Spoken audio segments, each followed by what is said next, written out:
दोस्तों स्वागत है आपका आज के इस वीडियो में जिसमें हम बात करने वाले हैं इन्फ्लेशन वर्सेस इंटरेस्ट रेट की कि आरबीआई क्या खेल खेलता है।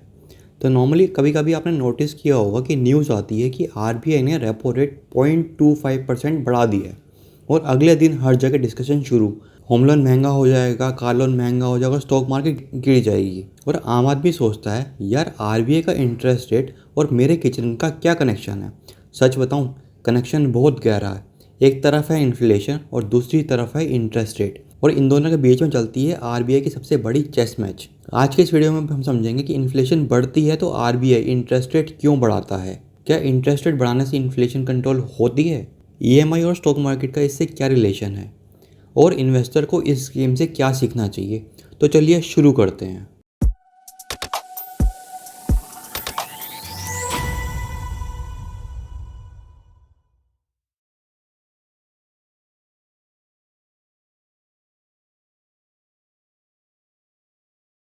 हमने पिछली वीडियो में सीखा था कि इन्फ्लेशन का मतलब है प्राइस का कंटिन्यूसली बढ़ना।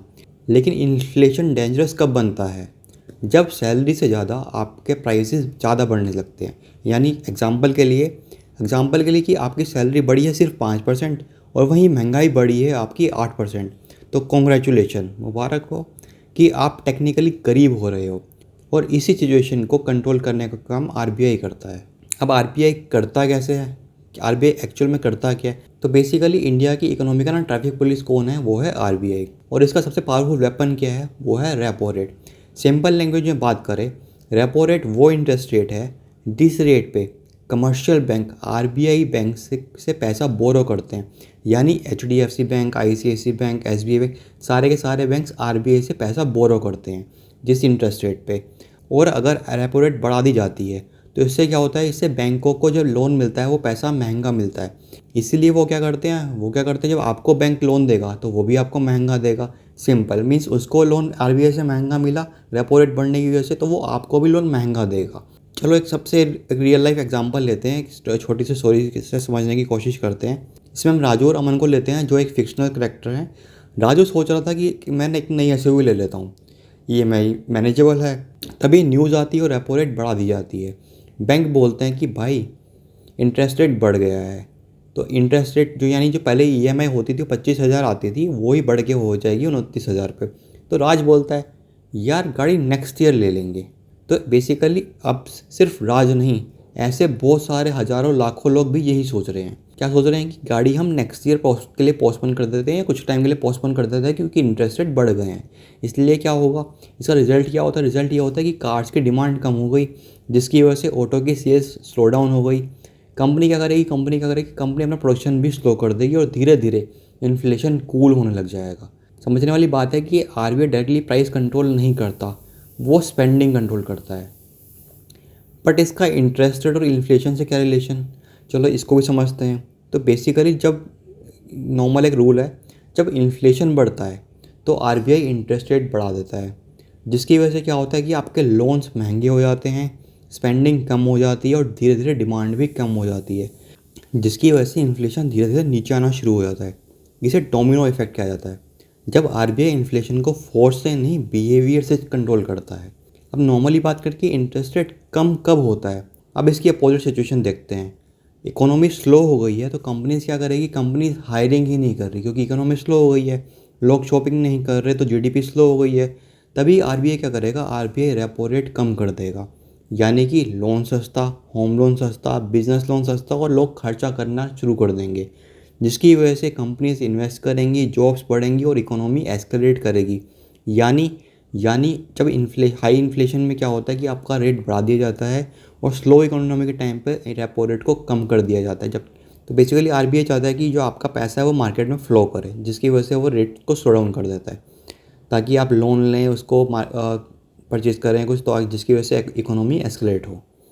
अब इसका स्टॉक मार्केट पे क्या इफेक्ट पड़ता है? अब इन्वेस्टर एंगल देखते हैं कि इंटरेस्ट रेट बढ़ते ही मार्केट गिरता क्यों है। रीज़न वन, कंपनीज़ के लोन महंगे हो जाते हैं, जिसकी वजह से कंपनीज़ का इंटरेस्ट रेट बढ़ जाता है और आपका मार्जिन जो है वो स्क्वीज़ हो जाते हैं। दूसरा है इसी की वजह से क्या होता है, जब मार्जिन स्क्वीज़ होगा तो उनका पास प्रॉफिट प्रेशर आ जाता है। रीज़न टू है कि लोग एफडी की तरफ शिफ्ट कर जाते हैं।